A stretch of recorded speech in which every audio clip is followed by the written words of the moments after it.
Le connaître, c'est l'aimer. Le connaître, c'est l'aimer. Voici le thème de la rhapsodie de ce jour, chers amis auditeurs, bonjour. Aujourd'hui, le lundi, le 3 juin 2024, l'écriture d'étude est Romains chapitre 5, le verset 8. Romains chapitre 5, le verset 8. La Bible dit: « Mais Dieu prouve son amour envers nous en ce que, lorsque nous étions encore des pécheurs, Christ est mort pour nous. » Le pasteur Christ nous dit ceci: « Comme Dieu aime l'être humain, pensez à ce que nous venons de lire. Cela rappelle un message similaire dans 2 Corinthiens chapitre 5, le verset 19. Il est dit, à savoir que Dieu était dans le Christ, réconciliant le monde avec lui-même, ne leur imputant pas leurs offenses. Oh, alléluia! Certaines personnes n'aiment pas que nous prêchions et enseignions l'amour du Christ et que Dieu ne leur reproche pas les péchés de qui que ce soit. Elles disent que nous donnons aux gens le droit de faire le mal. Mais comment est-ce possible?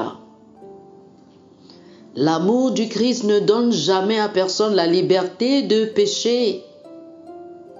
La vérité est que plus vous en apprenez sur le Seigneur, plus vous l'aimez. Le connaître, c'est l'aimer. Et plus vous l'aimez, moins vous voulez faire quoi que ce soit qui soit offensant pour lui. C'est un fait. La Bible dit dans Romains chapitre 2, le verset 4, « La bonté de Dieu te conduit à la repentance. » Notez qu'il n'est pas dit « Les jugements de Dieu incitent les gens à se repentir et à l'aimer. » Tout ce qu'il fait, c'est nous aimer, nous aider et nous bénir. C'est à cet amour que nous rendons l'appareil. La Bible dit dans 1 Jean chapitre 4, le verset 19, « Nous l'aimons parce qu'il nous a aimés le premier. » Il n'est donc pas vrai que l'amour du Christ donne envie aux gens de faire le mal et penser qu'ils peuvent s'en sortir sans problème. Non. Il nous enjoint de profiter de sa grâce et de son amour, mais pas contre lui. Il ne demande pas de faire le mal. Sa parole exige que vous vous absteniez du péché.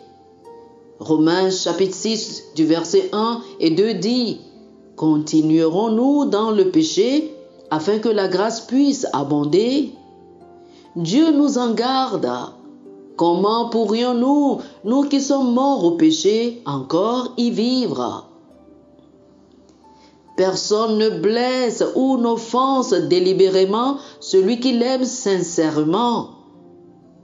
Dieu a dit dans Jérémie chapitre 31, le verset 3, « Oui, je t'ai aimé d'un amour éternel, c'est pourquoi je t'ai attiré avec bonté. » Pensez-y, le résultat de son amour pour nous est que nous l'aimions en retour. Et parce que nous l'aimons, nous respectons sa parole, nous faisons ce qu'il veut. C'est ce que Jésus a dit, « Si vous m'aimez, gardez mes commandements. » Personne ne connaît vraiment Jésus, ni à quel point il est aimant, sans l'aimer. La Bible dit que nous savons qu'il nous aime grâce au message qu'il nous a envoyé. Et nous avons reçu ce message et sommes entrés en relation avec lui. Maintenant que vous êtes en relation avec lui, tout ce que vous voulez, c'est marcher d'une manière digne de lui plaire en toutes choses. Oh, alléluia, alléluia. Chers amis, faites cette prière avec moi. Père aimant, je suis éternellement reconnaissant pour la révélation de ton amour illimité, manifesté envers nous à travers le sacrifice de Jésus-Christ sur la croix. Je marche digne de toi te plaisant en toutes choses.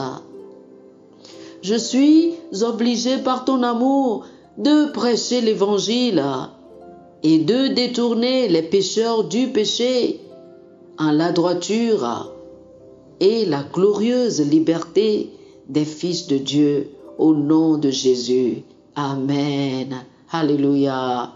Pour plus d'études, je vous invite à lire Jean chapitre 3, le verset 16, 1 Jean chapitre 4, le verset 10, Éphésiens chapitre 3, du verset 17 au verset 19 et Romains chapitre 8, les versets 38 et 39. Jean chapitre 3, le verset 16, 1 Jean chapitre 4, le verset 10, Éphésiens chapitre 3, du verset 17 au verset 19 et Romains chapitre 8, les versets 38 et 39. Que le Seigneur vous bénisse. Amen. Amen. Chers amis auditeurs, nous espérons que vous avez été bénis par ce dévotionnel.